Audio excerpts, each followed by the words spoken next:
வந்து பார்த்தீங்கன்னு சொன்னால் மனோஜ் ரெஜிஸ்டர் மேரேஜ் செய்வதற்காக வந்திருக்கக்கூடிய நிலையில் அங்கே மனோஜுக்கும் கனகாவுக்கும் சட்டப்படி பதிவு திருமணம் நடைபெறுகிறதா.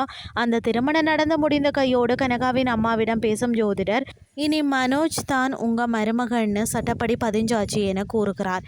அப்போது குறுக்கிட்டு பேசும் மனோஜ், ஊட்டியில் உள்ள இடத்தை என் பேருக்கு மாற்றி தருவீங்களா என கேட்க, அதற்கு கனகாவின் அம்மா, நிச்சயம் உங்களுக்கு தான் அப்படின்னு சொல்கிறார்.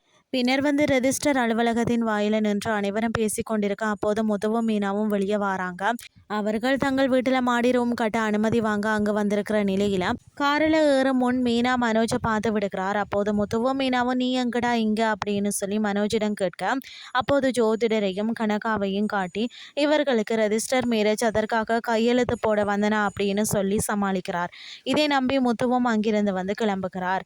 பிறகு முத்துவும் மீனாவும் வீட்டிற்கு சென்றதும் அவர்கள் கிச்சனில் ஜோடியாக நின்று பேசி கொண்டிருக்கிறார்கள். அதை பார்த்து ஷோக்கான விசாலாட்சி மாடியில் சத்தம் கேட்பதை பார்த்து எட்டி பார்க்கிறார். அங்கு ரவியும் ஸ்ருதியும் ஜோடியாக செல்ஃபி எடுத்து கொண்டிருக்கிறார்கள். பின்னர் அண்ணாமலையை கூப்பிடும் நாச்சியார், உன் 2 பசங்களும் என்ன பண்றாங்கன்னு பாரு என சொல்லி ரவி முத்து இருவரையும் கோளுக்கு அழைத்து அந்த பொண்ணுங்க கூட என்னடா பண்றீங்கன்னு விசாரிக்க ஆரம்பிக்கிறார். அப்போது மனோஜும் அங்கு வாரார். அவரை பார்த்து, உங்க அண்ணன் மனோஜுக்கு தான் முதல்ல கல்யாணம் பண்ணணும் என பாட்டி சொல்ல, கல்யாணமா எனக்கு வேண்டாம் என பதறுகிறார்.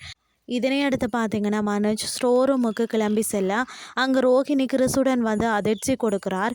அப்போது மனோஜிடம் கிறிஸை கவனித்து கொள்ளுமாறு சொல்ல, அதற்கு மனோஜ் வந்து மறுக்கிறார். உடனே உனக்கு டைவர்ஸ் வேணும்னா நீ இதை செஞ்சுதான் ஆகணும் என பிளாக்மெயில் பண்ணும் ரோஹிணி கிறிஸ் அங்கு விட்டு செல்கிறார். இதையடுத்து கிறிஸிடம் பேசும் மனோஜ், இங்கு வாடா என அழைக்க, அதற்கு கிறிஸ், உங்களை எனக்கு பிடிக்காது, அதனால் உங்ககிட்ட வரமாட்டேன்னு சொல்கிறார். பிறகு உனக்கு என்ன பிடிக்கும், நான் என்ன செய்ய வேண்டும் என மனோஜ் கேட்க, அதற்கு கிறிஸ் ஒரு கேள்வி கேட்கிறார்.